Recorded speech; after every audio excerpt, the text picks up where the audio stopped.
கர்த்தருக்குள் அன்பான தேவ பிள்ளைகளே, ஆண்டவரும் இரட்சகருமாகிய இயேசுவின் நாமத்தில் உங்களுக்கு என் அன்பின் வாழ்த்துக்கள். இந்த நாளிலேயும் ஆதியாகமம் 16வது அதிகாரம் அதனுடைய 1வது வசனத்தை வாசிக்கிறேன். ஆபிரகாமனுடைய மனைவியாகிய சாராய்க்கு பிள்ளை இல்லாதிருந்தது. எகிப்து தேசத்தாளாகிய ஆகார் என்னும் பெயர் கொண்ட ஒரு அடிமை பெண் அவளுக்கு இருந்தாள் என்று எழுதியிருக்கிறத பார்க்க முடியும். இன்னைக்கு மெசேஜோடைய தலைப்பு என்ன தெரியுமா? அடிமை பெண் என்று பேச விரும்புகிறேன். நிறைய பேர் இன்ட்ரோடக்ஷனை கொடுக்கும் போதே நல்லதா கொடுப்பாங்க. அவங்க அப்படிப்பட்டவங்க, இவங்க இப்படிப்பட்டவங்க. நிறைய பேருடைய பேருக்கு பின்னாடி நிறைய பட்டம் இருக்கும்.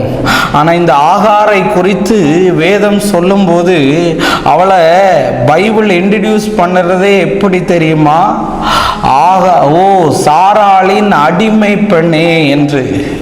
ஒருவேளை இன்னைக்கு நீ நிறைய பேருக்கு அடிமையானவளாய் மாதிரி நீ இருக்கலாம்.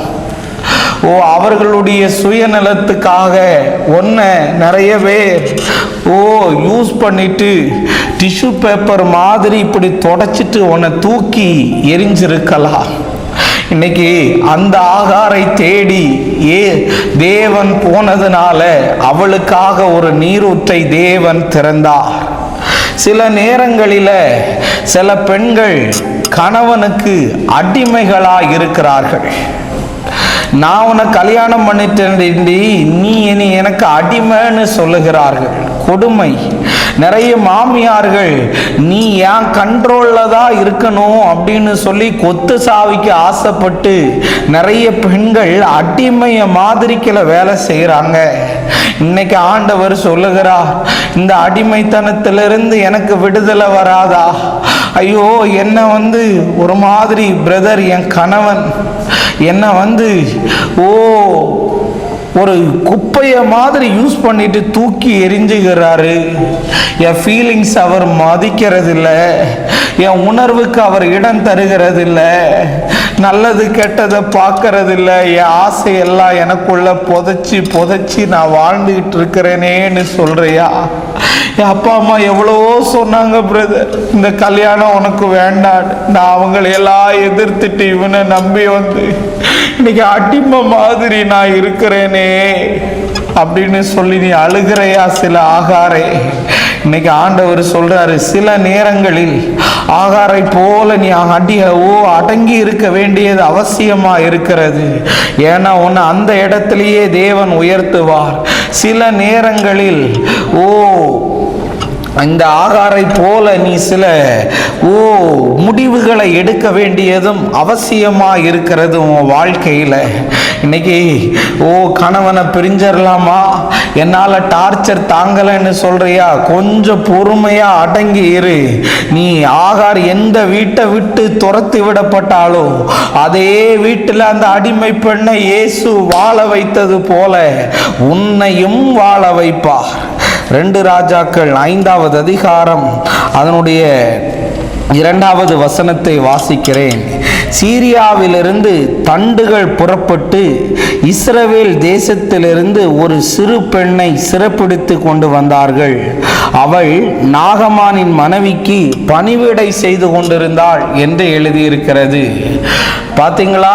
நாகமானுடைய வீட்டில் அவன் மனைவிக்கு எடுபடி வேலையை செய்யும்படி ஒரு பெண்ணை கொண்டு வந்திருக்கிறாங்க. ஏன்னா அவள் அடிமையா போனவா.